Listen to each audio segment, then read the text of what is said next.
My parents canceled my medical school graduation party because my sister wanted to go to Lollapalooza. So I went my own way. My name is Sarah, and I need to tell you something that changed my life forever.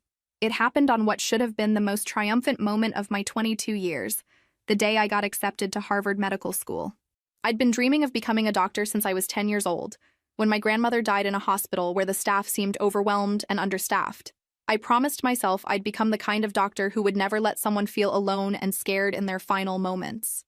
That promise became my driving force through everything that followed. 12 years of relentless studying, volunteering at children's hospitals, shadowing physicians, maintaining a perfect GPA through high school, and 4 years of undergraduate pre-med courses at Northwestern had led to this moment. The thick envelope from Harvard Medical School sat on my desk, and my hand shook as I opened it. We are pleased to inform you that you have been accepted into Harvard Medical School's incoming class of 2019. Your academic excellence and demonstrated commitment to medicine make you an ideal candidate for our program. I actually screamed with joy, then ran downstairs to find my parents and share the most important news of my life. Mom, Dad, I got into Harvard Medical School. My parents were in the kitchen, Dad reading the Sunday paper with his coffee, Mom unloading the dishwasher in her bathrobe. They looked up with what I can only describe as polite interest, the kind of expression you'd give someone who told you they'd found a parking spot at the mall. That's nice, sweetheart, Mom said, not even turning around fully. Congratulations. Nice? I stared at her, clutching the acceptance letter. Mom, this is Harvard Medical School. Do you understand what this means? I'm going to be a doctor. I could specialize in pediatric surgery, maybe save children's lives. Dad folded his newspaper with deliberate precision and gave me a brief nod. We're proud of you. You always were the ambitious one. I waited for more. A hug. Excitement. Some recognition that their daughter had just achieved something extraordinary that would change not only my life, but potentially the lives of countless patients I would treat. Instead, they seemed to be waiting for me to leave so they could return to their leisurely Sunday morning routine. The silence stretched awkwardly until my older sister Mia walked into the kitchen, stretching and yawning in her silk pajamas. It was 11:30 a.m., early for her on a weekend. What's all the noise about? She mumbled, heading straight for the coffee pot. Sarah got into medical school, Mom said, and suddenly there was more animation in her voice than she'd shown for my news. Harvard, no less. Cool, Mia said without looking up from adding sugar to her coffee. She scrolled through her phone with one hand while stirring with the other. Hey, speaking of school and stuff, I've been meaning to talk to you guys. All my friends are going to Lollapalooza this summer, and I really want to go too. And just like that, the conversation shifted entirely away from my acceptance to Harvard Medical School and toward Mia's social calendar. Lollapalooza? Dad perked up with interest I hadn't seen when I'd shared my news. That's the music festival in Chicago, right? Yeah. It's going to be amazing. Billie Eilish is headlining, and 21 Pilots, and like 50 other incredible artists. All my friends have been planning this for months. Mom set down her coffee mug and gave Mia her full attention. How much would something like that cost? Well, the tickets are like $400 each, and then we'd need to get a hotel room and food and transportation. I've been doing research, and I think I could do the whole trip for maybe $8,000. That includes some new clothes because I literally have nothing appropriate to wear to a music festival. I stood there holding my Harvard acceptance letter, watching my parents lean in with interest as Mia outlined her vacation plans. The contrast was so stark, it felt surreal. $8,000, Dad mused. That is expensive, but it sounds like an important experience. You've been having a tough time lately with everything. Exactly. Mia's face lit up.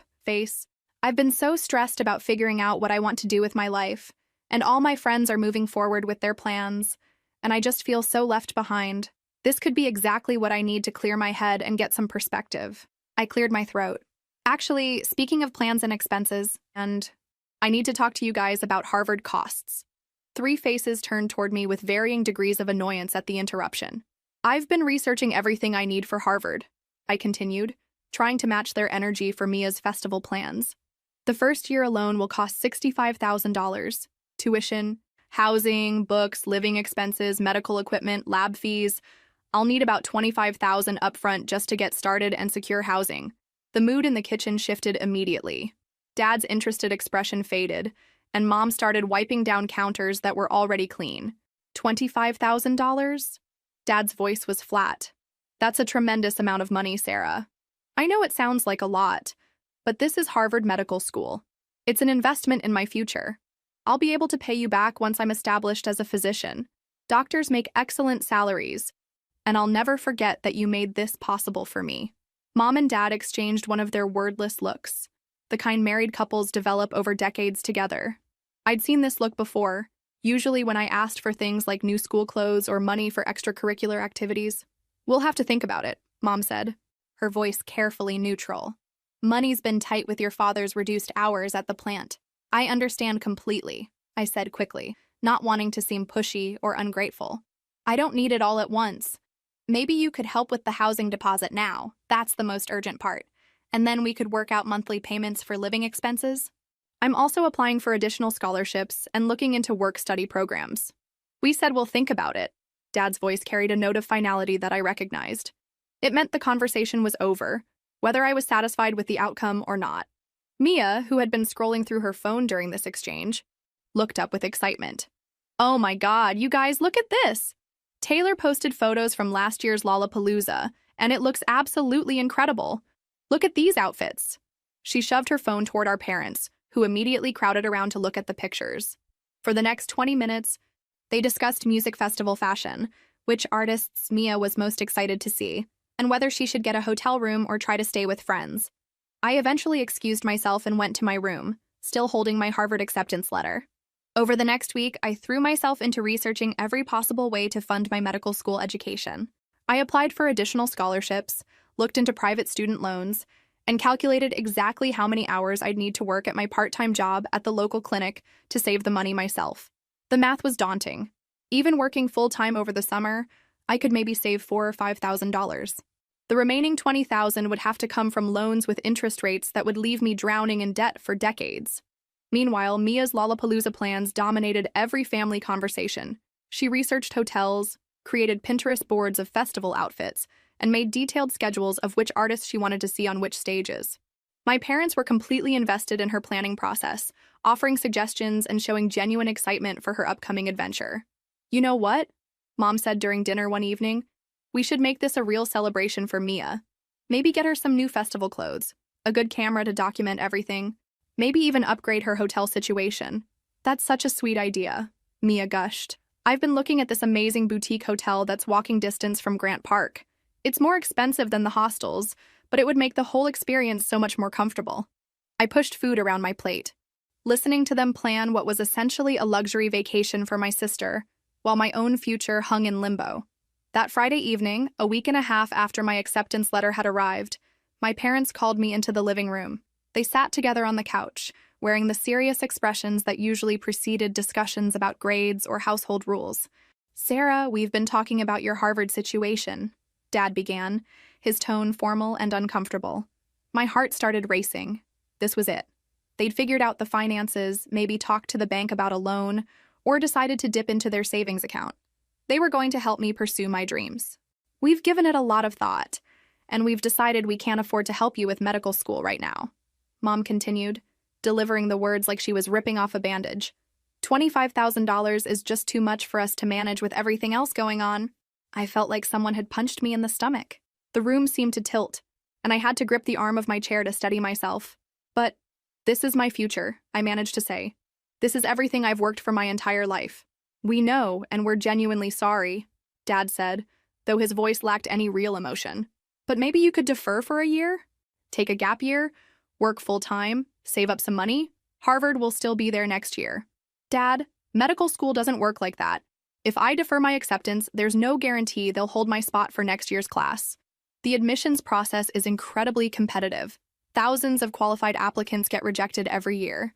This might be my only chance." Mom leaned forward with what she probably thought was a sympathetic expression. "Honey, if you're really meant to be a doctor, another opportunity will come along. And maybe by then we'll be in a better financial position to help. Or maybe I could take out student loans?" I suggested desperately. "You wouldn't have to give me the money. You could just co-sign for loans and I'll pay them back myself once I'm working." "We're not comfortable taking on that kind of debt obligation," Dad said firmly. $25,000 is more than we make in several months." That's when Mia walked into the room, practically bouncing with excitement. "Hey, did you guys make a decision about Lollapalooza yet? Because tickets are selling out fast, and if I don't buy them soon, I'll be totally screwed. All my friends already have theirs." I watched in horrified fascination as my parents' expressions immediately brightened. Actually, Mom said, turning to Mia with a warm smile, your father and I were just discussing that. We think this festival could be really good for you. We've decided we can help you with the costs, Dad added, and his voice carried an enthusiasm that had been completely absent when discussing my medical school dreams. Really? Mia squealed, clapping her hands together. Oh my God, really? You'll help me go to Lollapalooza. We think it's important for young people to have these kinds of experiences, Mom said. You've been going through a difficult time, trying to figure out your next steps, and maybe this is exactly what you need to gain some clarity and confidence. I couldn't believe what I was hearing. My brain struggled to process the cognitive dissonance of what was happening in front of me. Wait, I said, my voice barely above a whisper. You can't afford to help me go to medical school, but you can afford to send her to a music festival? The enthusiasm drained from their faces as they remembered I was still in the room. That's different, Sarah, Mom said, though she couldn't seem to articulate how. Different how? You just told me $25,000 is more than you make in several months, and that's too much debt for the family to take on. But $8,000 for a vacation is reasonable? Dad shifted uncomfortably. Mia's situation is more immediate. She's struggling right now, and this could really help her mental state. And my education isn't important for my mental state? My future career isn't worth investing in? Don't be dramatic, Mom said, her voice taking on an edge. You're a smart, capable girl. You'll figure something out, you always do. Mia, meanwhile, had been jumping up and down and hugging both parents, apparently oblivious to the broader conversation happening around her celebration. Thank you, thank you, thank you, she was saying. This is going to be the best summer ever. I can't wait to tell everyone. How? I asked, still trying to understand the logic. How will I figure it out? I'm 22 years old. I have maybe $4,000 in savings from my part-time job, and I need $21,000 more to start medical school in 4 months. Where exactly do you think I'm going to get that money? Student loans, Dad suggested. Work-study programs, scholarships. There are lots of options for students in your situation. I already applied for every scholarship I qualify for. I already looked into work-study. The student loans available to me have terrible interest rates, and I'd graduate with so much debt I'd be paying it off until I'm 50 years old. Well, maybe that's just the reality of medical school, Mom said.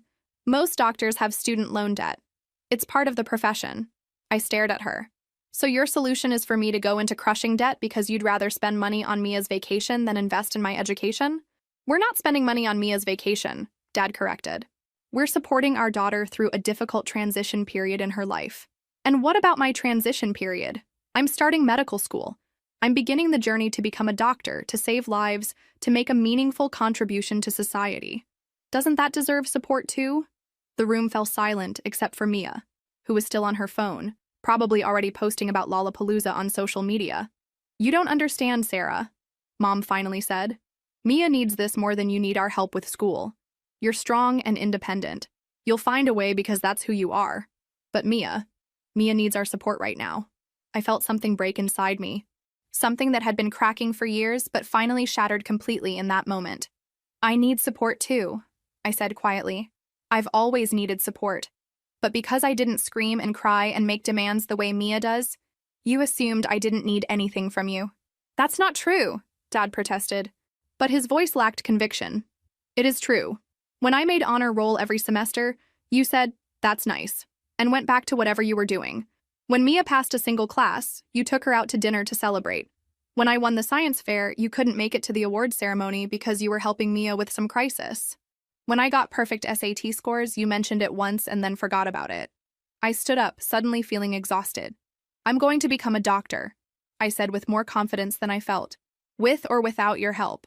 But I want you to remember this conversation. I want you to remember that when your daughter achieved something extraordinary, something that would change her life and potentially save other people's lives, you chose to invest in a music festival instead. Mia finally looked up from her phone. Why are you being so dramatic? It's just school. There will be other opportunities. I looked at my sister.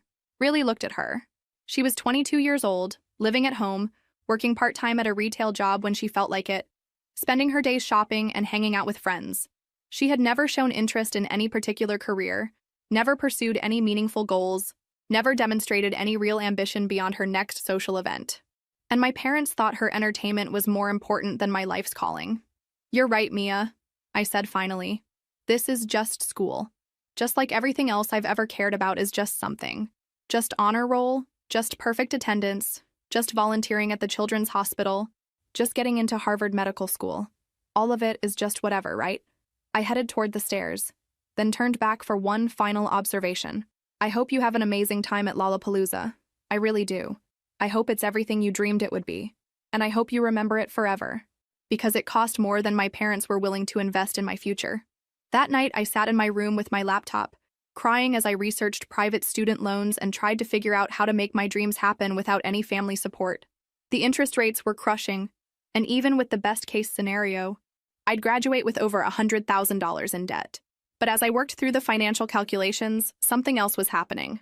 My sadness was transforming into something harder and more determined. If my parents weren't going to invest in my future, I'd find people who would. The next morning, I called my best friend Emma and told her everything that had happened. I can't believe they did that to you, she said, her voice filled with the outrage my own parents should have felt on my behalf. Sarah, you've wanted to be a doctor since we were 10 years old. Your whole life has been leading to this moment. I know. I just don't understand how they can see my dreams as optional but Mia's entertainment as essential. What are you going to do? I honestly don't know. Maybe they're right. Maybe I should defer and try to save money for a year. No. Emma's voice was fierce. Absolutely not. You're not giving up your dreams because your parents have screwed up priorities. Can you hold on? I want to talk to my parents about this. An hour later, Emma called me back. My parents want to see you, she said. Can you come over for dinner tonight? They have an idea. That evening, I sat in Emma's family's dining room, feeling nervous and embarrassed as I explained my situation to her parents. Dr. and Mrs. Peterson. Let me make sure I understand this correctly, Dr. Peterson said after I'd finished my story. You were accepted to Harvard Medical School. You need $15,000 to get started, and your parents refused to help because they'd rather spend $8,000 on your sister's vacation? I nodded, feeling my cheeks burn with shame. There's nothing shameful about this situation, Mrs. Peterson said gently, apparently reading my expression. The shame belongs entirely to your parents. We've watched you grow up, Dr. Peterson continued. We've seen your dedication, your compassion, your absolute commitment to becoming a physician. Emma has told us about your volunteer work at the children's hospital, your perfect grades, your maturity and drive. You're exactly the kind of person who should be a doctor. Thank you, I whispered. So here's what we propose, Mrs. Peterson said. We want to invest in your future. I looked up in surprise. We'll loan you the $25,000 you need, Dr. Peterson explained. Not as charity, but as an investment.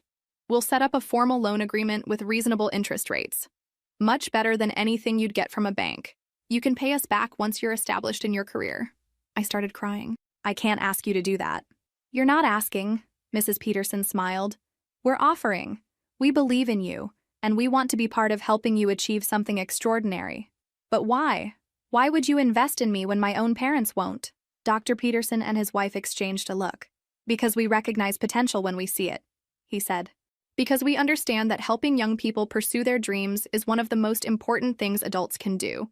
And because we know that $25,000 invested in your education today will come back to the world 1,000-fold through all the lives you'll save as a physician. That night, I went home with a signed loan agreement and a check that would cover my Harvard expenses. I also went home with something even more valuable. The knowledge that there were adults in the world who saw my worth and were willing to invest in my future. I didn't tell my parents about the Petersons' loan immediately. Instead, I spent the next few days watching my family's dynamics with new clarity. Mia spent hours each day shopping for festival clothes, researching Chicago restaurants, and coordinating with her friends. My parents were completely invested in every detail of her planning process. They drove her to specialty stores to find the perfect boots, helped her research which hotels had the best rooftop pools, and listened with fascination as she described which artists she was most excited to see. Meanwhile, my acceptance to Harvard Medical School had become old news.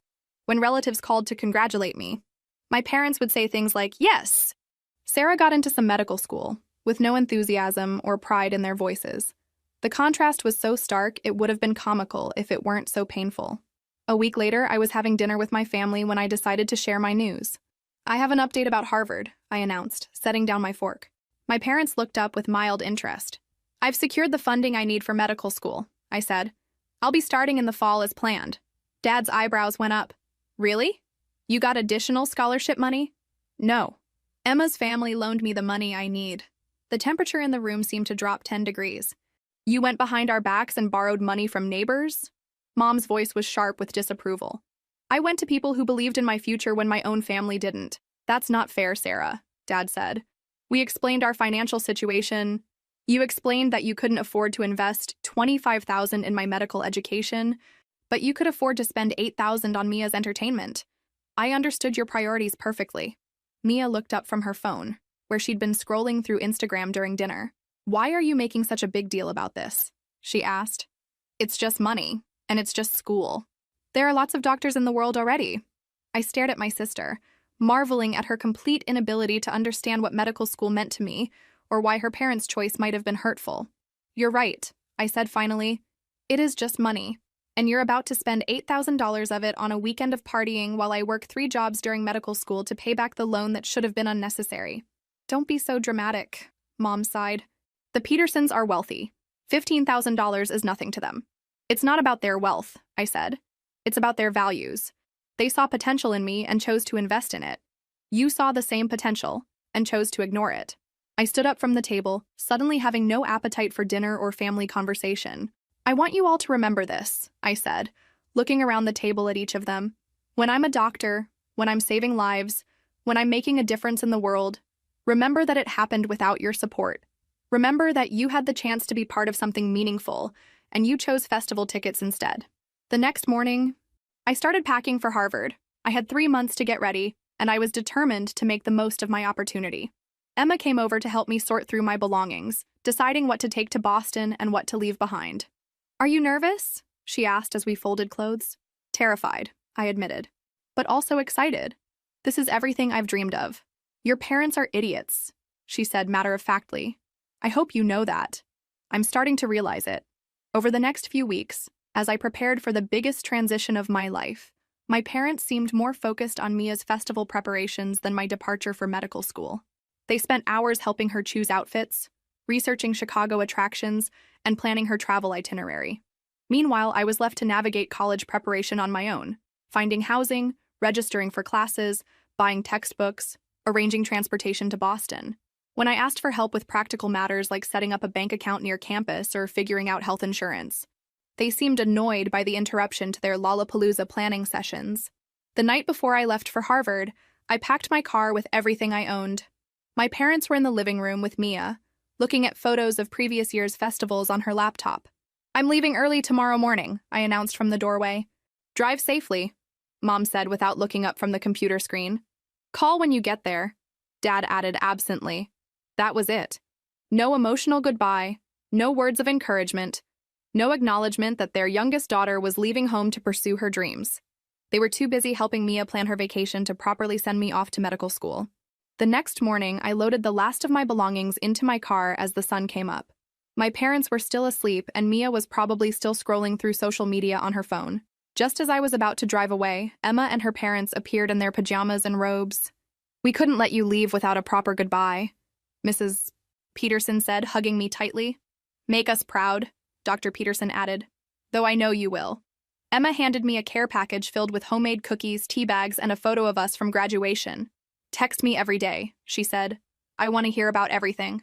Standing in my driveway at 6 a.m., surrounded by people who weren't related to me but who cared more about my future than my own family did, I felt a mix of sadness and gratitude that would stay with me for years. As I drove toward Boston and the beginning of my medical career, I thought about the choice my parents had made.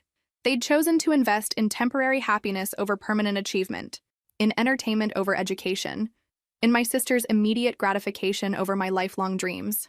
It was a choice that would define our relationship for the rest of our lives, though I didn't fully understand that yet. Harvard Medical School was everything I'd dreamed it would be and infinitely harder than I'd imagined. The coursework was brutal, the competition fierce, and the pressure relentless. But every morning when I walked into those lecture halls, I remembered why I was there and who had made it possible. I worked 3 part-time jobs to cover my living expenses and started paying back the Petersons immediately, even though they'd told me to wait until after graduation. I tutored undergraduate pre-med students, worked nights at a medical supply company, and spent weekends doing data entry for research labs. My days started at 5 a.m. and ended well after midnight. I had no social life, no time for relaxation, no money for anything beyond basic necessities. While my classmates went out for dinners and weekend trips, I was either studying or working, but I was exactly where I belonged, doing exactly what I'd always wanted to do. Meanwhile, social media kept me updated on my family's activities, whether I wanted to see them or not. Mia's Lollapalooza posts filled my Instagram feed. Photos of her and her friends in designer festival outfits, expensive meals in Chicago, poolside shots from their boutique hotel. My parents liked and commented on every single post, celebrating her amazing adventure and expressing how proud they were that she was having such wonderful experiences.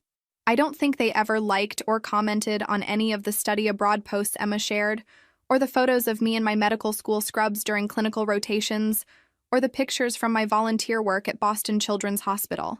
Actually, I'm not sure they even followed my social media accounts. By the end of my first year, I'd made the dean's list and been accepted into a competitive research program. When I called home to share the news, the conversation lasted less than 5 minutes. "That's great, honey," Mom said. "How are your grades?" "I just told you, I made the dean's list. That means I'm in the top 10% of my class." "Oh, that's nice. Hold on, Mia wants to tell you about her new job." Mia had gotten hired as a sales associate at a boutique clothing store, working about 20 hours a week when she felt like it. "Sarah, guess what? I got that job at Bella's boutique. I get to work with clothes all day, and I get a discount on everything. It's like the perfect job for me." My parents were more excited about Mia's part-time retail position than they'd been about my acceptance into one of the world's most prestigious medical schools. After that phone call, I started calling home less frequently. By the middle of my second year, our communication had dwindled to brief conversations every few weeks. And even those felt forced and artificial. I was too busy anyway, between coursework, clinical rotations, research projects, and my multiple jobs. I was learning to perform physical exams, diagnose diseases, interpret lab results, and work with patients. I was becoming the doctor I'd always dreamed of being. During my third-year clinical rotations, I discovered my passion for pediatric surgery. Working with sick children and their families, I felt like I'd found my calling within my calling.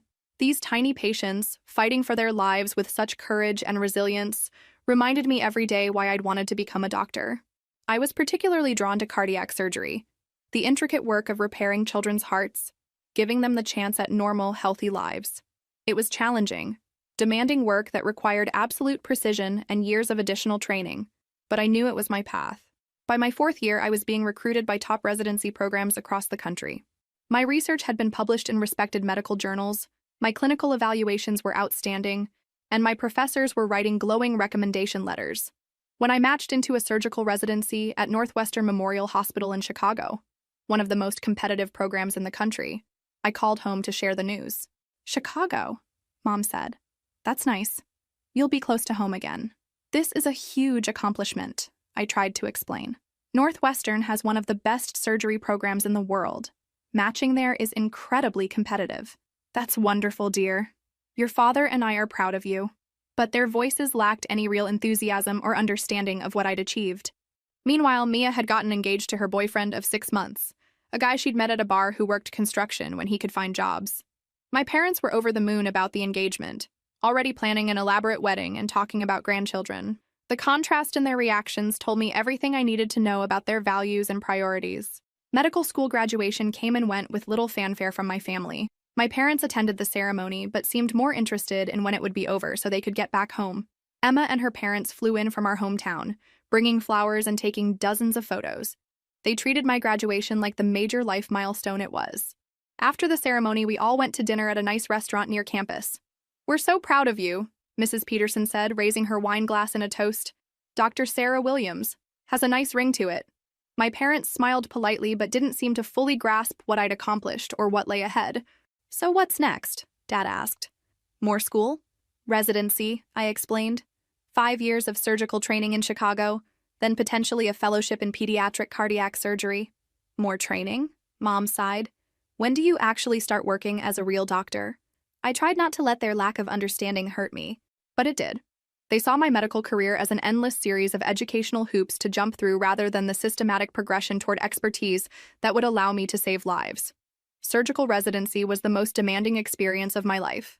I worked 80 to 100 hours per week, taking call every third or fourth night, learning to operate under extreme pressure while chronically sleep-deprived. But I loved it. Every procedure I assisted with, every surgery I performed under supervision, every patient whose life I helped save, it all reinforced my sense of purpose and belonging. By my second year of residency, I was already being noticed by the attendings for my skill and dedication. My hands were steady, my judgment sound, my bedside manner compassionate but professional. "You have real talent for this," Dr. Rodriguez, the chief of cardiac surgery, told me after I'd assisted on a particularly complex procedure. "Have you thought about specializing in pediatric cardiac surgery?" "It's all I think about," I admitted. "Good. I think you'd be exceptional at it." During my residency, I lost touch with my family almost entirely. I was working such long hours that I barely had time for essential activities like eating and sleeping, let alone maintaining relationships with people who had never really supported my dreams. I heard updates through Emma, whose parents still lived in our hometown. Mia had gotten married in an expensive wedding that my parents had somehow managed to pay for. She'd had her first child a year later, then 2 more in quick succession. She and her husband lived in my parents' basement with their 3 kids, none of them working steadily. My parents, meanwhile, had never asked about my residency, my surgical training, or my career plans. By my 4th year of residency, I was performing complex surgeries with minimal supervision. I'd published research on innovative surgical techniques, presented at national conferences, and been recruited by pediatric cardiac surgery fellowships at top children's hospitals. I chose to do my fellowship at Boston Children's Hospital, one of the world's premier pediatric cardiac surgery programs. The work was incredibly demanding but deeply fulfilling, operating on tiny hearts, correcting congenital defects, giving children the chance at normal lives. During my fellowship, I developed expertise in some of the most complex pediatric cardiac procedures. I was working with cases that many surgeons would consider inoperable, using cutting-edge techniques to repair hearts that other programs had given up on. My reputation in the field was growing. I was invited to speak at conferences, consulted on difficult cases from other hospitals, and recruited by children's hospitals across the country.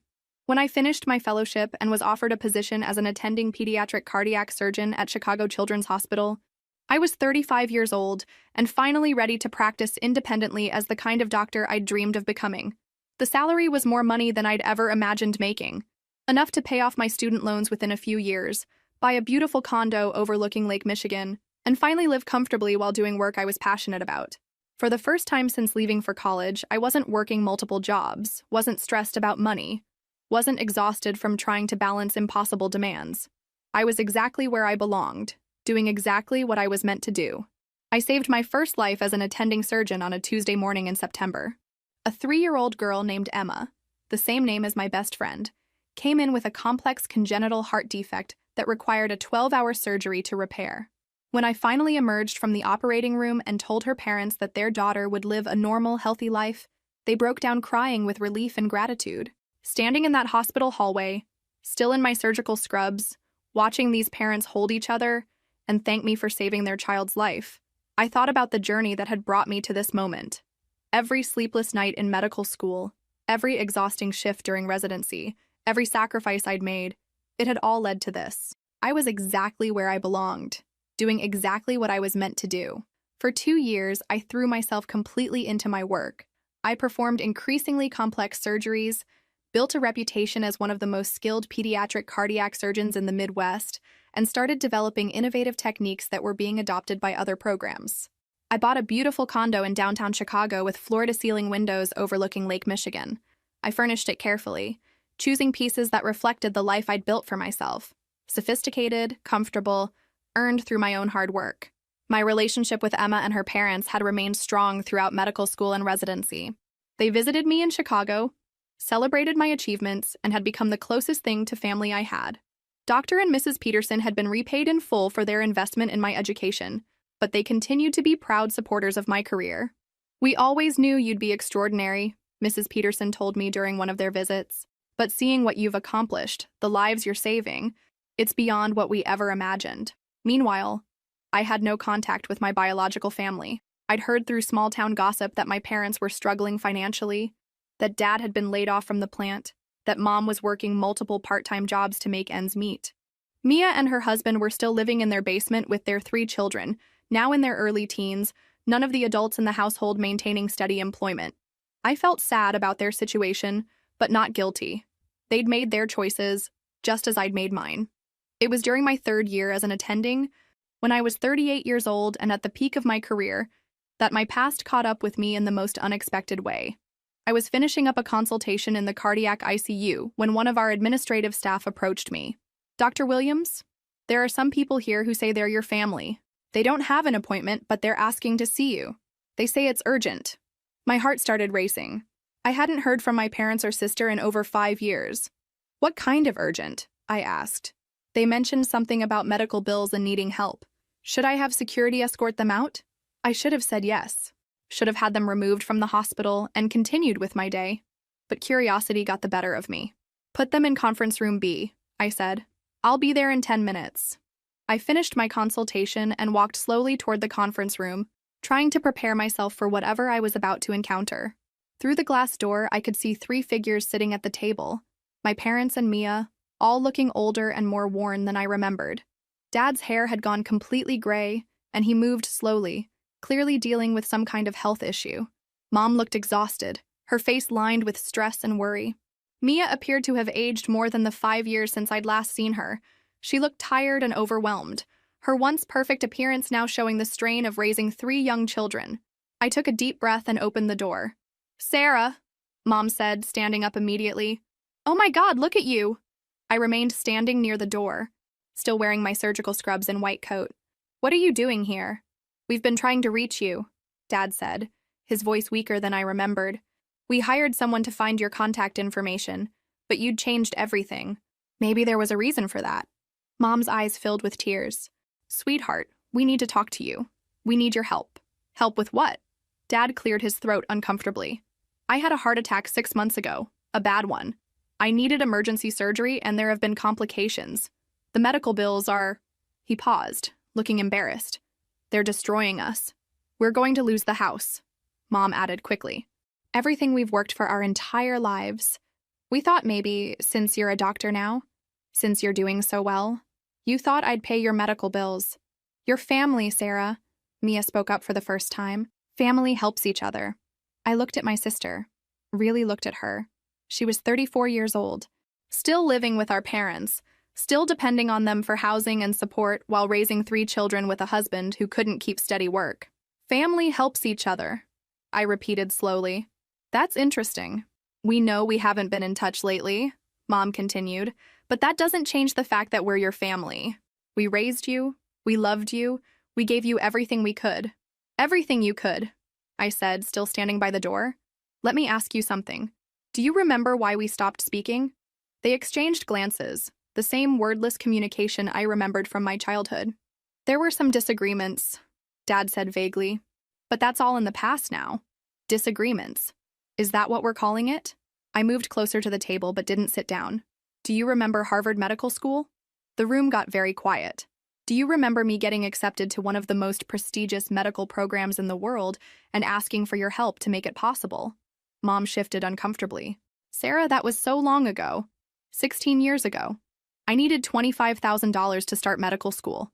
Do you remember what you told me?" "We told you we couldn't afford it," Dad said quietly. "Right. You couldn't afford $25,000 for my medical education. But do you remember what you could afford?" Silence. "Mia's trip to Lollapalooza, $8,000 for a music festival." Mia looked confused. "What does that have to do with anything? That was totally different." "Different how?" "It just was. That was about me needing experiences and figuring out my life. Your thing was just school." I stared at her. Even now, 16 years later, she still didn't understand. "My thing was just school," I repeated. "Medical school at Harvard. Just school." I walked over to the window, looking out at the Chicago skyline. "Let me tell you what happened after you chose to invest in Mia's entertainment instead of my education." I turned back to face them. "I had to borrow that $25,000 from Emma's family, people who weren't related to me but believed in my potential more than you did." "We always believed in you," Mom protested. "No, you didn't. If you'd believed in me, you would have found a way to help me. Instead, you told me I'd figure it out. Because I always did." I sat down across from them, finally ready to have this conversation. "So, I figured it out. I worked 3 jobs during medical school while carrying a full course load. I lived on ramen noodles and slept 4 hours a night for 4 years. I studied until my eyes burned while Mia posted photos of her adventures on social media. Adventures you funded. Dad looked ashamed. We didn't realize. You didn't want to realize. It was easier to assume I was fine than to acknowledge that your favoritism was hurting me. I leaned back in my chair. I graduated summa cum laude from Harvard Medical School. I completed one of the most competitive surgical residencies in the country. I did a fellowship in pediatric cardiac surgery at Boston Children's Hospital. I'm now one of the leading pediatric cardiac surgeons in the Midwest. Their eyes widened as I listed my achievements. I save children's lives for a living. Last week, I performed surgery on a 2-year-old with hypoplastic left heart syndrome, a condition that's fatal without intervention. That little girl is going home to her family because of skills I developed through the education you refused to support. We're so proud of you, Mom whispered. Are you? Because you've never once asked about my career. You've never celebrated my achievements. You've never shown any interest in the work I do. I stood up and walked to a cabinet in the corner of the room, pulling out a medical journal. This is the Journal of Pediatric Cardiac Surgery. See this article? I pointed to a paper with my name as lead author. I developed a new technique for repairing certain congenital heart defects. It's being used in children's hospitals around the world now, saving lives and improving outcomes for kids who might not have had a chance otherwise. I set the journal on the table in front of them. This is what your $15,000 could have contributed to. Instead, you chose a music festival. The room was silent except for the sound of Mom crying softly. Sarah, Dad said finally, we know we made mistakes. We know we should have supported you better.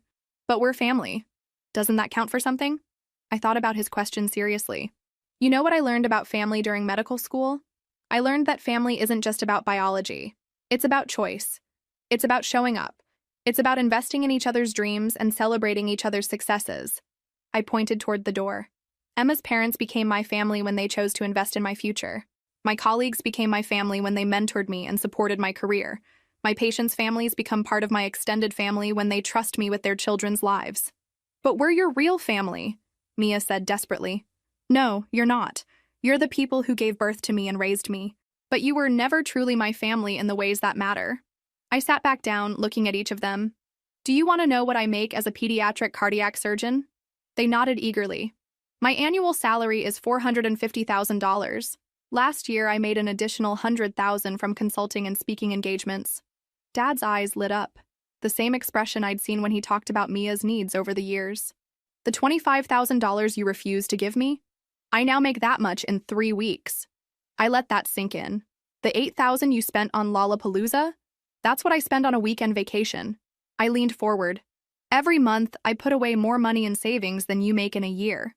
I own a condo worth $800,000. I drive a car that costs more than most people's houses. I have investments, retirement accounts, and enough money to live comfortably for the rest of my life. That's wonderful, Mom said hopefully. You've done so well for yourself. I have. And I did it entirely without your support. In fact, I did it despite your lack of support. I stood up again. Now you want my help with Dad's medical bills. You want me to use the money I earned through the career you refuse to invest in to solve problems you can't handle yourselves. We're desperate, Sarah, Mom pleaded. We'll lose everything. And I'm supposed to care about that because we're your parents, Dad said, his voice rising. Because we raised you and loved you. Did you love me? Or did you love the idea of having a daughter who didn't cause problems, who got good grades, who made you look good without requiring any real investment from you? I walked toward the door. You want to talk about love? Let me tell you about love. Emma's parents loved me enough to invest their money in my future when you wouldn't. They loved me enough to attend my medical school graduation when you barely seemed interested. They loved me enough to celebrate my achievements and support my dreams. I turned the door handle. That's what real love looks like. Not biology, not obligation, but choice. They chose to love me and support me when you chose convenience over investment. Sarah, please. Mom was crying harder now. Don't do this to us. Don't abandon your family when we need you most. I'm not abandoning you. You abandoned me 15 years ago when you chose Mia's entertainment over my future. I'm just finally accepting the choice you made. We were wrong, Dad admitted. We should have helped you with medical school. We should have recognized your potential and supported your dreams. We're sorry. I appreciate the apology. I really do. But saying you're sorry doesn't undo 15 years of consequences. I opened the door. Here's what's going to happen. You're going to leave my hospital and never come back. You're not going to contact me at home or at work. You're not going to show up in my life again expecting me to solve problems you created. But the medical bills, Mom said desperately. Figure it out. You told me I'd figure out how to pay for medical school. And I did. Now you can figure out how to handle your own financial problems. It's not the same thing, Mia protested. You're right, it's not the same thing. When I needed help, I was 18 years old, asking for support to pursue my life's calling and contribute something meaningful to the world. You're adults asking for money to fix problems caused by your own poor life choices. I stepped into the hallway. The $15,000 you wouldn't invest in my future has turned into a lifetime of success that you'll never benefit from. The $8,000 you spent on a music festival bought you a weekend of fun and 15 years of regret. I started to walk away, then turned back one final time. I want you to remember this moment. I want you to remember that your daughter became everything you said she would become without your help. I want you to remember that the smart, capable girl who would figured out how to build a life that doesn't include you. Sarah, Mom called after me. Please, we love you. I stopped and looked back at her. If you loved me, you would have invested in my dreams when it mattered. If you loved me, you wouldn't have waited until you needed something to track me down. If you loved me, you would have celebrated my success instead of ignoring it until it became useful to you. I pulled out my phone and showed them my screen. This is my calendar for this week. On Tuesday, I'm performing surgery on a 6-year-old with a complex heart defect. On Wednesday, I'm consulting on a case from Mayo Clinic. On Thursday, I'm giving a presentation at a medical conference about innovative surgical techniques. On Friday, I'm operating on twins who were born with conjoined hearts. I put my phone away. This is the life you chose not to be part of. These are the achievements you chose not to celebrate. This is the future you decided wasn't worth a $15,000 investment. I turned and walked toward the elevator. Goodbye. Don't contact me again. As the elevator doors closed, I could hear Mom calling my name. But I didn't look back. That evening, I sat in my condo overlooking Lake Michigan, processing what had happened. I felt sad but not guilty, hurt but not responsible, angry but also relieved. For 15 years, I'd wondered if I'd been too harsh in cutting off contact with my family.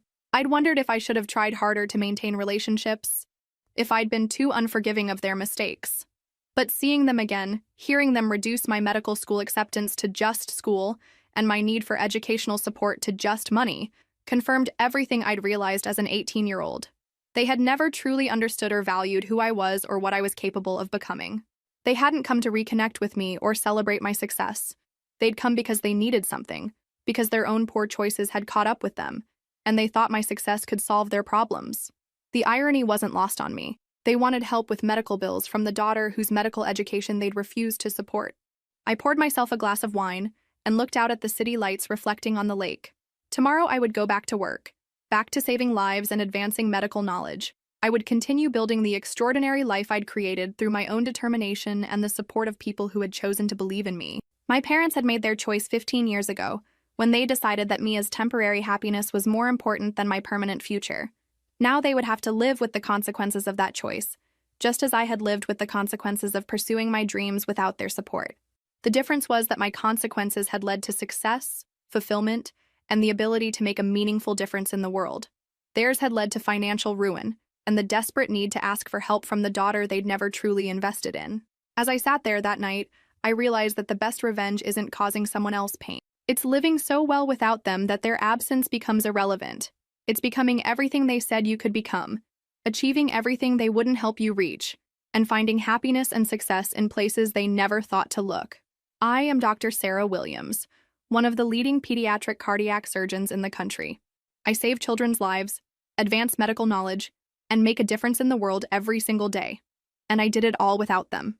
3 months later, I received a letter in the mail, not at the hospital, but at my home address, which meant they'd hired another investigator to find me. I almost threw it away without reading it, but curiosity got the better of me. It was from Mom, written in her familiar handwriting on drugstore stationery. Dear Sarah, I know you don't want to hear from us, but I had to try one more time. Your father died last Tuesday from complications related to his heart condition. We couldn't afford the follow-up care he needed, and his condition deteriorated rapidly. I'm not writing to make you feel guilty. I'm writing because I finally understand what we did to you all those years ago, and I needed you to know that. Going through your father's things, I found a newspaper clipping from when you graduated medical school. He'd kept it all these years, even though we never talked about your achievements. I also found the acceptance letter from Harvard that you showed us when you were 18. He'd kept that too. I think he was proud of you but didn't know how to show it. I think we were both so focused on Mia's immediate needs that we lost sight of your long-term potential. We thought you were so capable that you didn't need our help, not realizing that everyone needs support and encouragement, even the strongest people. I understand now that asking for your help with medical bills was wrong, not just because you said no, but because we only reached out when we needed something. We should have been part of your journey all along. We should have celebrated your successes and supported your dreams. You were right to cut us off. You were right to build a life without us. You deserved better parents than we were. I hope you're happy. I hope you know how proud we should have been of everything you've accomplished. And I hope someday you can forgive us. Not for our sake, but for yours. With love and regret, Mom. I read the letter twice, then set it on my kitchen counter and stared out at the lake. I felt sad about Dad's death. Sad for the relationship we'd never had. Sad for the conversations we'd never have. Sad for the wasted years and missed opportunities. But I didn't feel guilty. I'd offered them the chance to be part of my journey, and they'd chosen differently. The consequences of that choice were theirs to bear, not mine to fix. That weekend, I drove to Emma's parents' house, the people who had become my real family through choice rather than biology. "I'm sorry about your father," Mrs. Peterson said, hugging me tightly.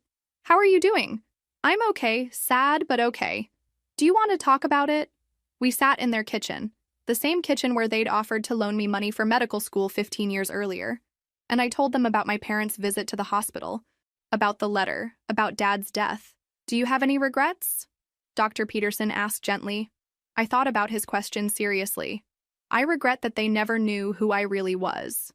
I regret that they never got to see the doctor I became, never got to understand the lives I save, never got to be proud of something truly meaningful. But do you regret cutting them off? No. I needed to protect myself and my future. I needed to build a life with people who valued me for who I was, not who they thought I should be.